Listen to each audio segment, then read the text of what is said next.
안녕하세요, TKC 랜디입니다. 안녕하세요, TKC 송나입니다. 저희가 그동안에는 오디오 방송이었어요. 거의 화면만 보여드리고 저희는 이제 등장하지 않았었는데 랜디님하고 저하고 등장하려고 생각을 하니까 너무 칙칙해서 남자들은 너무 칙칙해가지고 새로운 손님 한번 모셨거든요. 인사 한번 부탁드릴게요. 안녕하세요, 에스더입니다. 에스더님은 전기차 혹시 경험 어디까지 있으신지? 저는 아는 언니 차 한 세 번 정도 얻어 탄 게 다예요. 세 번이 다 다른 차가요? 아니면 다 달랐어요. 설명 한번 해주시겠어요? 무슨 차? 제가 처음에는 모델명은 제가 잘 모르는데 흰 색깔 차였고 두 번째는 빨간색 차인데 그 차는 앞에 태블릿 PC처럼 이런 판이 크게 있었던 것만 지금 기억이 나고 최근에 탄 게 쥐색, 회색 이런 색깔이었는데 그건 특이하게 뒤에가 문이 이렇게 옆으로 위로 네 이렇게 날개처럼 이렇게 열리더라고요. 네 그거 처음 한번 타봤어요. 저는 이제 여자분들이 차량 구별할 때 국산차, 외제차 뭐 이렇게 구별한다고 들었거든요. 근데 에스더님 말씀 들어보니까 색깔로 구별을 하셔가지고 네. 차, 빨간 차. 국산 네. 왜 잘 몰라가지고 그러면 네. 하얀 차, 빨간 차, 쥐색 차 중에서 어떤 차가 제일 마음에 들었어요? 제가 쥐색이요. 쥐색. 어. X. X. 그렇지, 날개 네 날개. 날개 때문에 날개가 아. 너무 신선해가지고 너무 쇼킹했어요. 이래서 테슬라 오너분들은 X를 타고 싶어 하시는군요. 미혼 남자분들은 무리를 해서라도 X.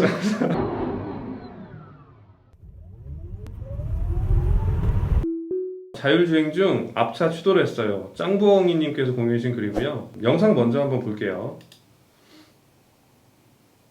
정차해 있던 상태였는데 차가 움직이면서 오.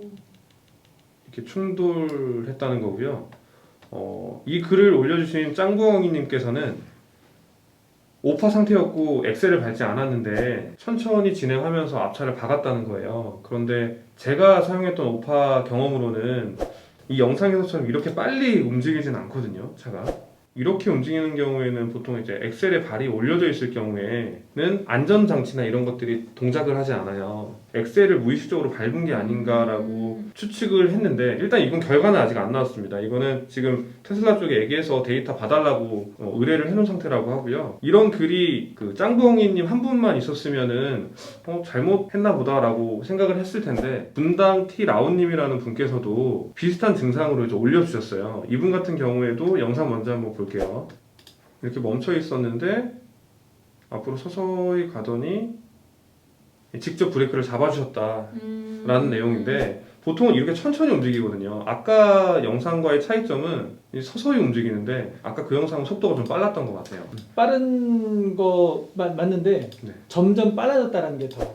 오토파일럿이었으면 차가 가까워지면서 속도를 줄여가면서 가까워지거든요. 근데 이건 점점 빨라졌어요. 그럼 밟았다는 얘기죠. 데이터를 분석을 해보면 정확하게 나올 겁니다. 그 전까지는 우리가 판단은 유보를 해야 되겠지만 오토파일럿 상태에서 저러기 힘들다. 저는 그렇게 생각합니다. 만약에 지금 사고가 났잖아요. 이 영상 보시면 지금 이게 자율주행을 걸어놓은 상태라고 하거든요. 오토파일럿. 이 상태에서 오토파일럿이 네, 자율주행. 자율주행이라는 말이에요. 네, 반자율주행 정도 네네. 생각하시면 반자율주행 정도. 네네. 이렇게 오토파일럿을 걸어놓은 상태에서 사고가 나면 누구 책임일 것 같으세요? 에스더님께서는? 제조사가 기능을 넣어준 거죠. 네. 오토파일럿 기능 네. 넣어줬어요. 그래서 나는 그걸 쓴 거예요. 네. 근데 저렇게 박았어요. 그렇게 됐을 때 만약에 네. 그런 일이 벌어졌다면 누구 책임인 것이냐? 운전자 책임이냐? 제조사 책임이냐? 그걸 묻는 거예요. 저는 제조사 측이 아닐까 싶어요. 네. 네. 제조사 쪽에서는 이 기능 자체가 네. 베타 말 그대로 이건 완전한 기능이 아니기 때문에 네. 전방 주시를 해야 되고 사고에 대한 책임은 운전자에게 있다는 거를 공식적으로 네. 오토파일럿 사용 중에 일어나는 모든 책임 운전자에 있어요. 네, 전방 법적으로. 주시를 제대로 안 네. 했다는. 거기에 동의를 해야만 네. 사용할 수가 있어요. 그렇기 때문에 이 사고에 대한 책임은 운전자한테 있다고 보시면 되고요. 음. 라온님께서 올려주신 영상을 한 번 더 보면 보통은 이렇게 천천히 앞으로 가다가 차가 알아서 멈추거든요. 네네. 그 우리나라에서는 신호등은 인식이 안 되는데 아마 랜디님도 경험하셨을 거예요. 이게 녹색불로 많이 바뀌면 경험했죠. 서서히 앞으로 가거든요. 차가 네, 신호등을 인식해서 네. 서서히 앞으로 가는 기능은 아직은 공식적으로 기능이 풀리진 않았는데 인식을 하는 것처럼 파란불로 바뀌면 서서히 움직여요. 그래서 여기 보시면 천천히 움직이다가 더 가까워지길래 브레이크를 잡으셨다고 했는데 엑셀에 발이 올려져 있지 않으면 알아서 차가 멈추거든요. 네. 그래서 동일한 케이스라고는 볼 수 없다라고 생각을 하는 거죠. 그러니까 신호등이 파란불로 바뀌었을 때 출발을 이렇게 하는 경우 우리가 많이 경험을 했어요. 근데 신호등하고 상관없이 갑자기 얘가 앞쪽으로 하는 경우가 요즘 생기고 있어요. 경험해 보셨나요? 저는 경험 못했습니다. 네, 저는 바로 어제 경험을 했어요. 신호등이 바뀌지 않았는데 갑자기 얘가 앞쪽으로 가더라고요. 너무 신기해서 저는 그런 경우에 불안감보다는 신기함이 더 크기 때문에 기다렸어요. 그랬는데 보통 앞차하고 간격이 1m나 2m 정도, 아무리 가까워도 1m 내로 들어오진 않거든요. 근데 어제는 제가 직접 재보진 않았지만 느낌상 50cm 정도 이거 부딪히는 거 아니야? 조마조마하면서 봤는데 결국 멈췄어요. 그러니까 이런 경우가 요즘 일어나고 있기 때문에 이 경우도 이건 오토파일럿이 일으킨 사고가 아닌가라고 의심을 하게 되는 거죠. 제 경험일 뿐이기 때문에 일반화할 수는 없고요. 이렇게 정차 있는 상태에서 앞차를 갖다 박았다? 이런 경우에는 보고된 사례도 없고 기술적으로 봐도 주차 센서의 하드웨어적인 문제가 있지 않고는 일어나기 힘들어요. 그래서 지금 추정하는 게 엑셀에 발이 올려져 있었던 거 아닐까라고 네네네. 추측을 저도 하는 그렇게 거죠. 생각합니다. 엑셀에 발이 올려져 있는 상태에서는 그 어떤 안전 장비도 안전 기능도 동작하지 않기 때문에 그 삐비빅 이 소리라던가 그런 것들이 알림이 오지 않습니다. 그리고 아직 밝혀지진 않았지만 그 원페달 드라이빙의 약간 문제점이거든요.